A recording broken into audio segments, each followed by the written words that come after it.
Welcome to Punchline Talks, the big interview sponsored by Infostar IT Solutions. I'm Mark Owen. Today, my special guest is Clare Marchant. She's the Vice Chancellor of the University of Gloucestershire. Welcome, Clare, to Punchline Talks. Thank you. Thank you for having me. Pleasure to be here. Well, let's start at the very beginning, please. Let's start at the University of Gloucestershire. How big a business actually is it? Yeah, it's I suppose in pure sort of, if you're a commercial business looking at this, we're nearly 90 million turnover and just over 1,000 staff. So and I suppose the big thing is more about the reach. So 9,000 students that we have at any one point in time, of which 2,000 of those are international students drawn from over 80 countries. So in terms of reach, if you look at it from that perspective, much bigger, and bring a lot of, that sort of GVA and productivity into the county of Gloucestershire, which I'm passionate about. I've lived here for 20 plus years, and I think we're very lucky to live in such a wonderful county. There's so much going on at the university, isn't there? With all the different campuses and obviously what's going on in Debenhams. I always see the Chancellor as the chief executive of the university. Is that how you describe your role? Well, when I was appointed, I wasn't your traditional appointment for Vice Chancellor, because I'm not from an academic background. I'm from a commercial background mainly. And actually, my job title is Vice Chancellor and Chief Executive.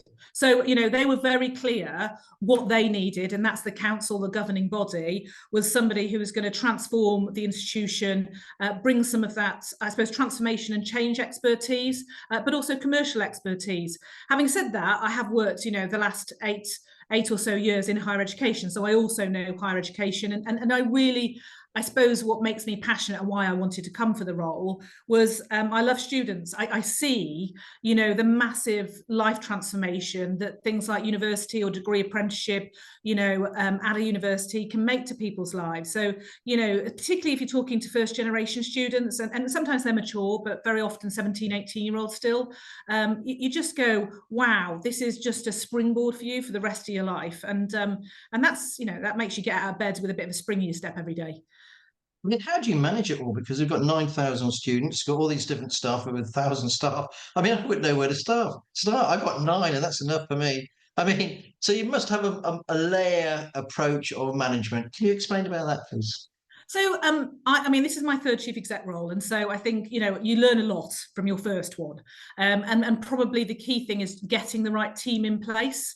And I mean that not just at your direct reports, but the wider sort of leadership team. And so made quite a lot of changes there since I joined in September, so that that when you've got somebody who's leading, let's say, estates and IT, which are pretty fundamental to the student experience, but also the staff experience, that that's somebody who's going to inspire the people down, who are working for them, who's going to get the right specialist expertise in.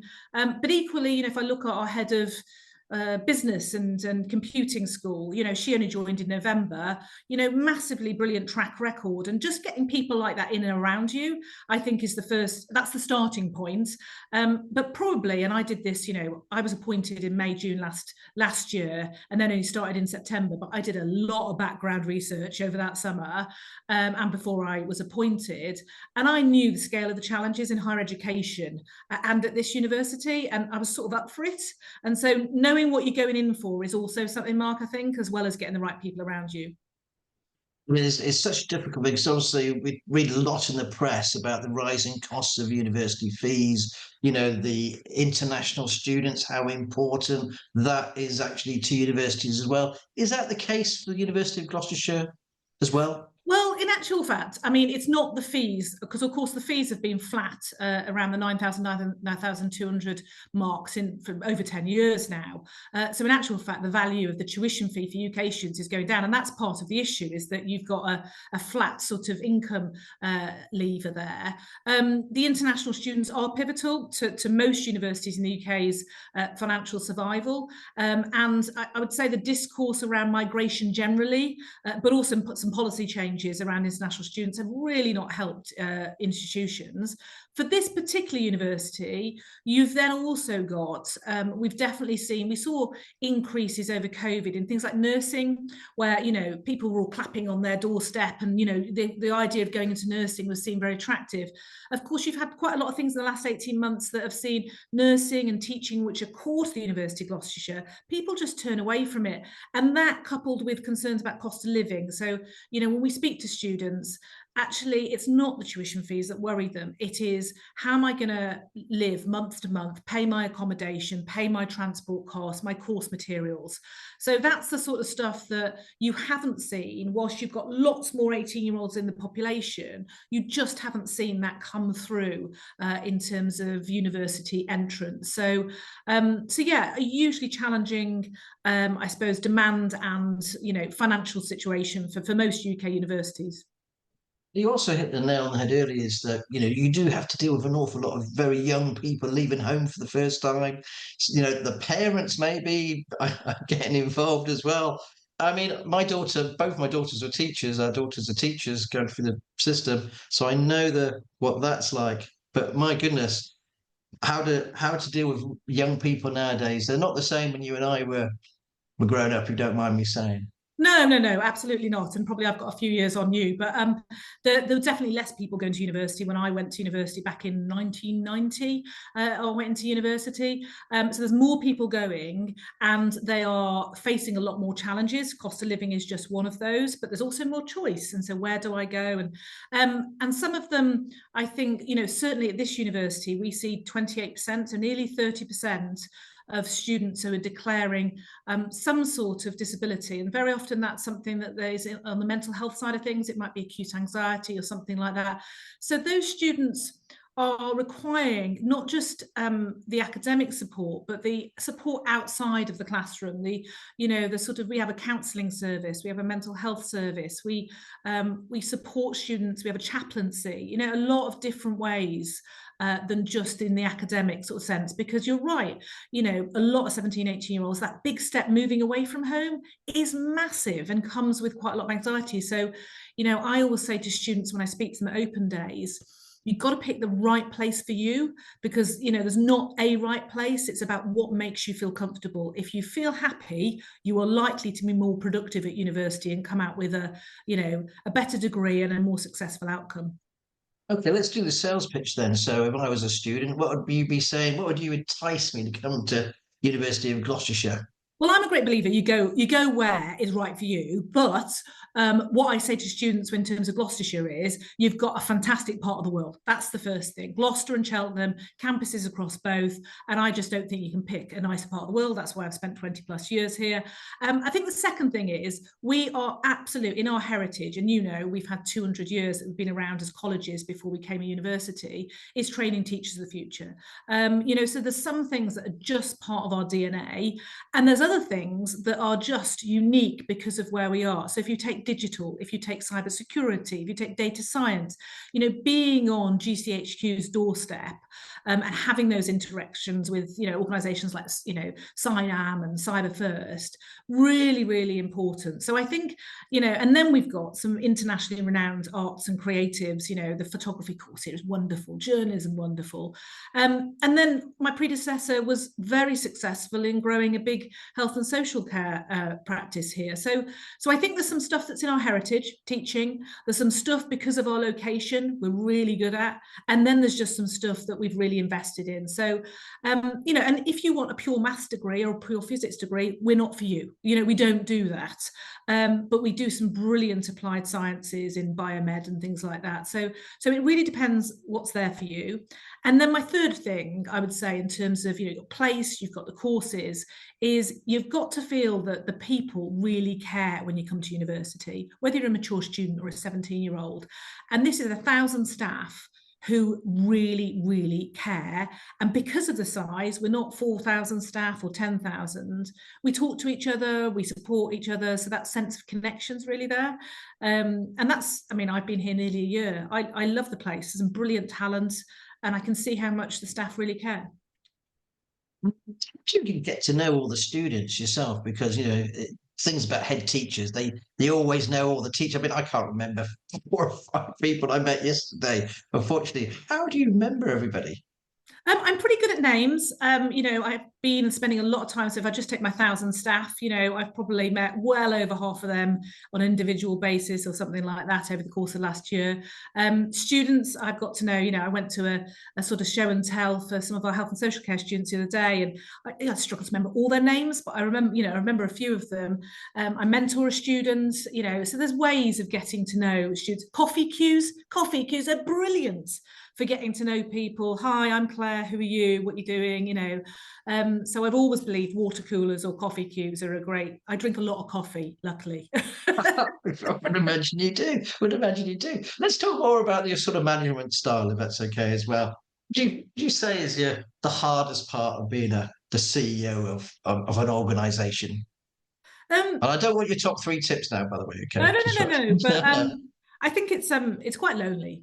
I think unless you are happy carrying a lot on your shoulders, unless you are, because you can share some things. I mean, my husband is in a very different line of work. We don't talk about work much at home. I've got a 16-year-old who, quite frankly, is only interested to a very small degree in what I do.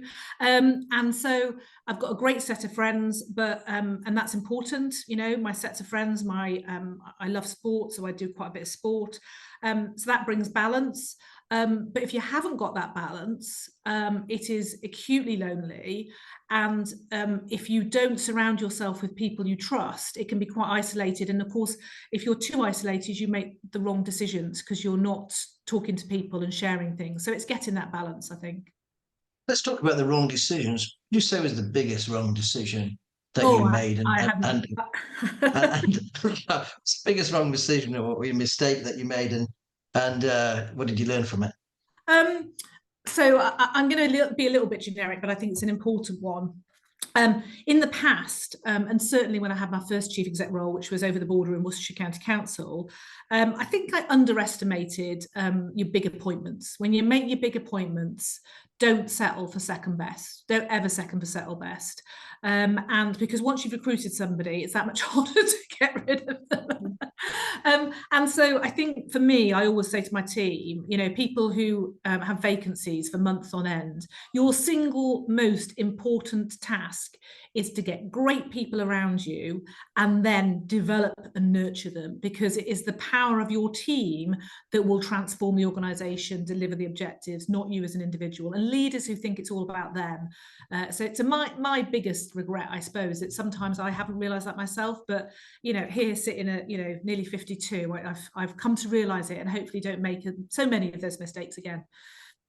I think most business people would say the thing is the biggest mistakes they made are the recruitment or maybe the money.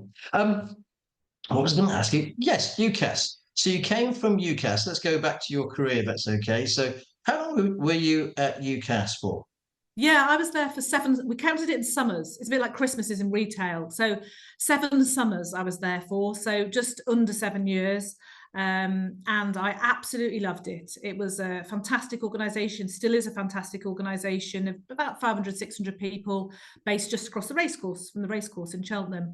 Very digitally oriented. So using, working with some of the biggest software providers, globally, AWS, Infosys, with some really savvy, intelligent commercial and technology people.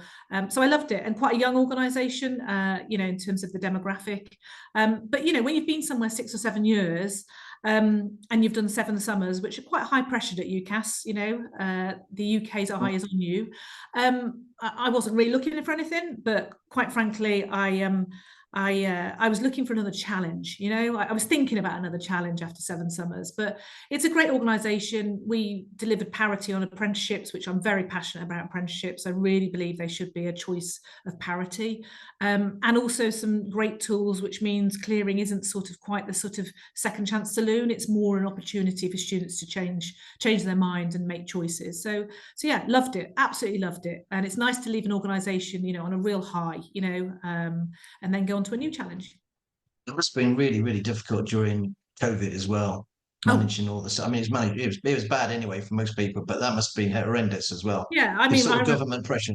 Yeah, I remember turning up at our building just outside the racecourse, probably about 5 o'clock one morning, probably about this time of year actually during COVID, and ITV were parked on the sort of gates outside, and I was the first person into the building, and ringing my guy in charge of press and going, okay, I think we've got press interviews earlier than we thought, and it was all about because there was no one to go to nationally, I suppose, that was speaking directly to the students and parents and saying, you know, we've got your back, we're fighting for you, we want it to be stable. And you know, when they were reverting to things like centre assessed grades rather than exam grades and stuff like that. So it was a very fraught time, and a time when you had that public face, but you're also trying to work with governments across the UK to be reasonable and to look at things through the eyes of a student.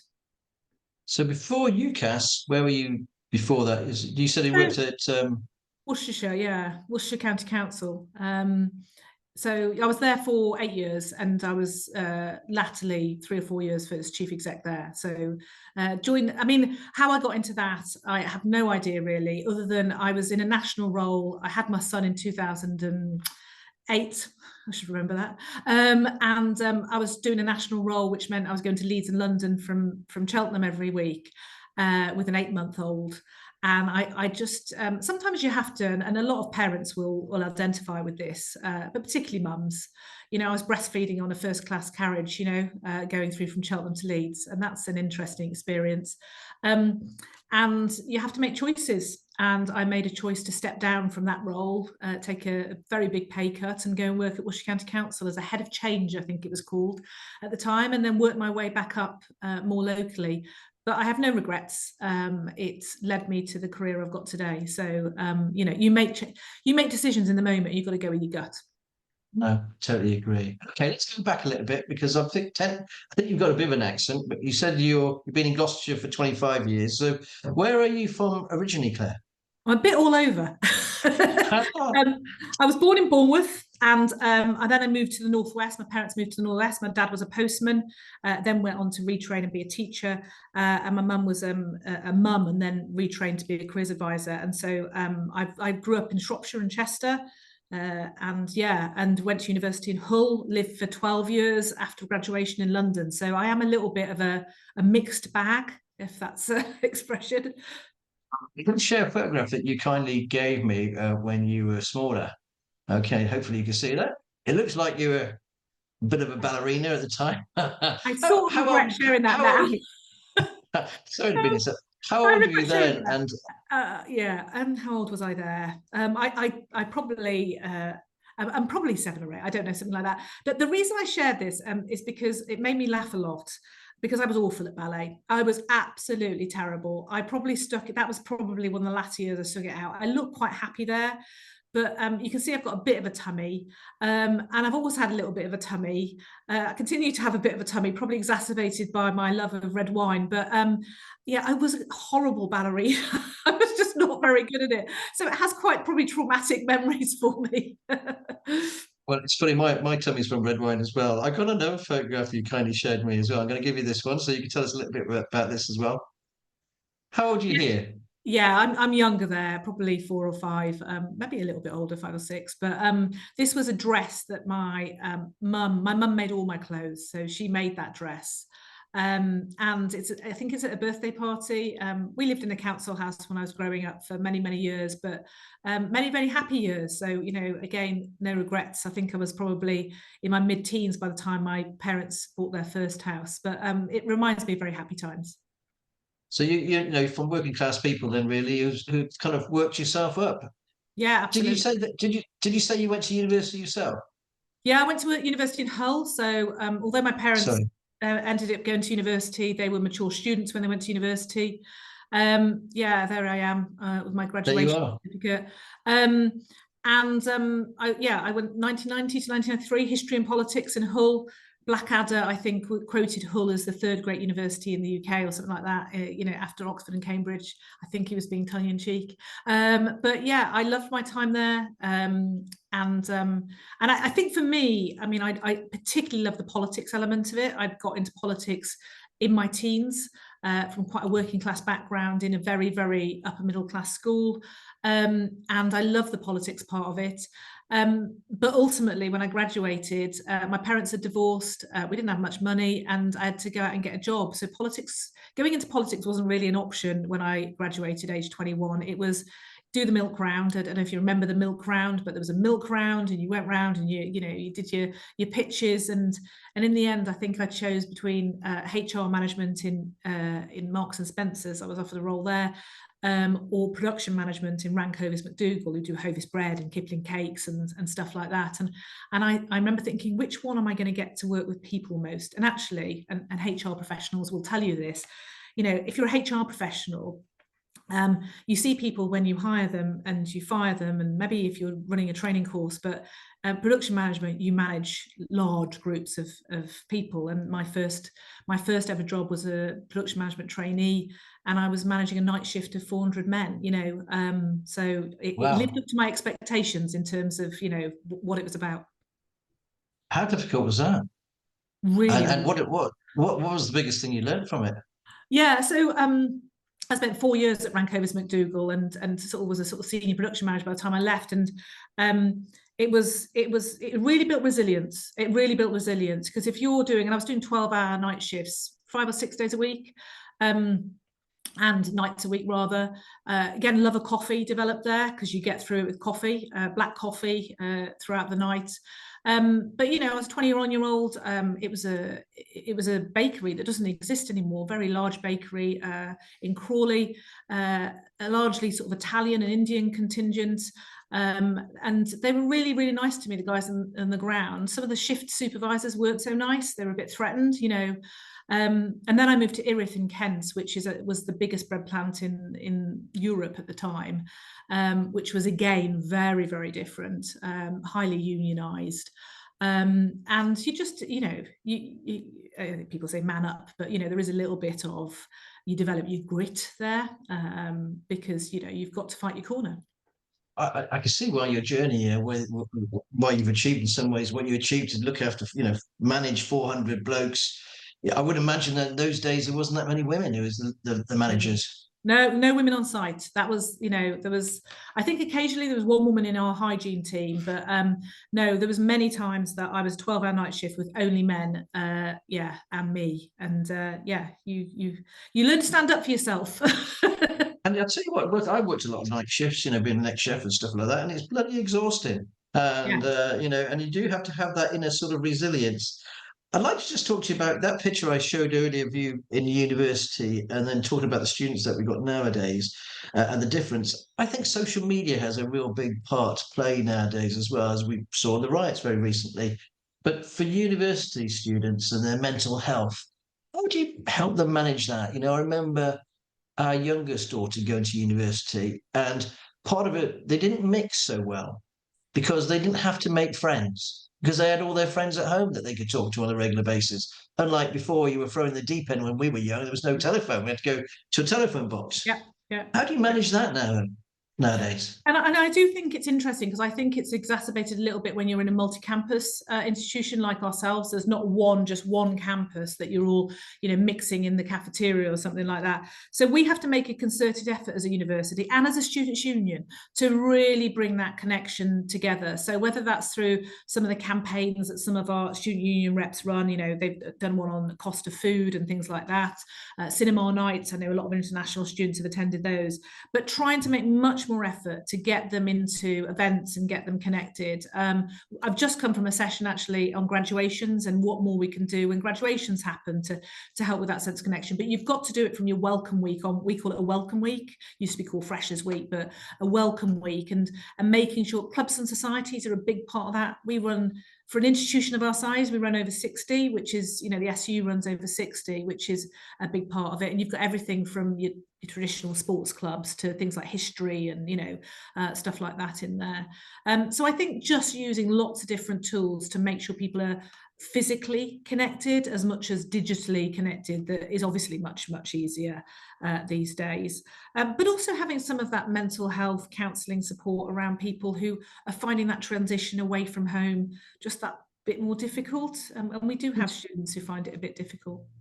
Do you still have llamas? I remember a couple of years ago there were llamas that made the national press that you can go over and stroke a llama, something like that. I If remember. we have got llamas, I don't know about them. So I will have to go and ask the question.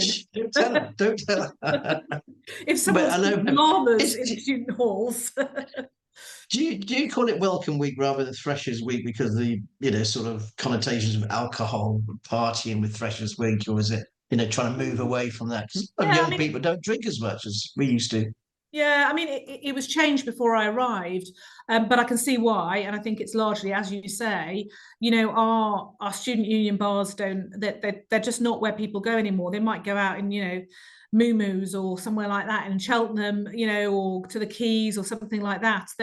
It's just not somewhere they go because there's not the volume of students, having the Wednesday student night or something like that. So some of the other things that we've done around, as I said, cinemas and, quiz nights, stuff like that, seem as popular as anything else, that we've got going on. So I think it has changed. Welcome Week obviously has that element to it. You can go to the clubs if you want to or do karaoke or something like that, but it's all about clubs and societies and connecting with people in different ways. So even the paint potting stuff, which I love, the paint potting stuff, where you paint a pot, that goes down really, really well, so it is very different. I used to paint models actually, tiny little model soldiers and plane. I bought a plane the other week from mental, Yeah, just try and switch off and stuff switch like you that. off Really, and, yeah, exactly. I love it. we are unfortunately running out of time, and I've got to ask you, sort of, what's the latest book that you've written? Not written, sorry, you probably have written some books, but what's the last book that you've read? So the last book I read was called Run, Bike, Swim. And it's by Mark, I think Holden or something like that. I'm going to forget his name now, but it's about a guy who's a librarian at Lancaster University who takes up triathlon in his 30s and then ends up doing an Ironman. And I'm a bit of a triathlon person myself, but I'm not going to do an Ironman, and I'm even not going to do an Ironman. But it was a brilliant book. But I thought you were going to ask me what's my favourite book, but I'm going to answer that question anyway because I just think it's a really good one. It's The Midnight Library, which is absolutely stunning book by Matt Haig, and it's all about making different choices in life and I suppose the humanity of life and the fragility and appreciating life on a day-by-day basis. And I highly recommend that Matt Haig book. Definitely that, especially as I had some bad news about a personal friend of mine today. Okay, well, sorry. What are your top 3 business tips, please, Claire? So I'll try and keep it succinct. The first one is team, get and keep and develop a brilliant team around yourself. On your own, you will achieve nothing. The second is keep an eye on the money because the money pretty much drives everything, so and make it simple, money in, money out, pretty good way to look at it. The third one, and I think this is one that's bandied about a lot, but really resonates in the university, but every organisation I work for, is customer is absolutely king. And for us, that's the students. Keep the students at everything you do. And there is a Tom Hanks little podcast, and I picked up something from a podcast the other day, and I love this little phrase, so I'm going to add a fourth one in there. This too shall pass. There is something, he says, this too shall pass, and there's something just about resilience underlying all of that. Oh, okay. Is that from a film or a podcast, you said? From a podcast, yeah. Tom Hanks doing a round table with some of the other Hollywood greats. Well, Claire, thank you ever so much for joining Punchline Talks today. It's been an absolute pleasure. If you like the show, please like, share, and subscribe. And I'd just like to thank our fantastic sponsors, Infostar IT Solutions, as well. And remember, you might watch this, but please, it's all in the Punchline every single week. Thank you. Bye.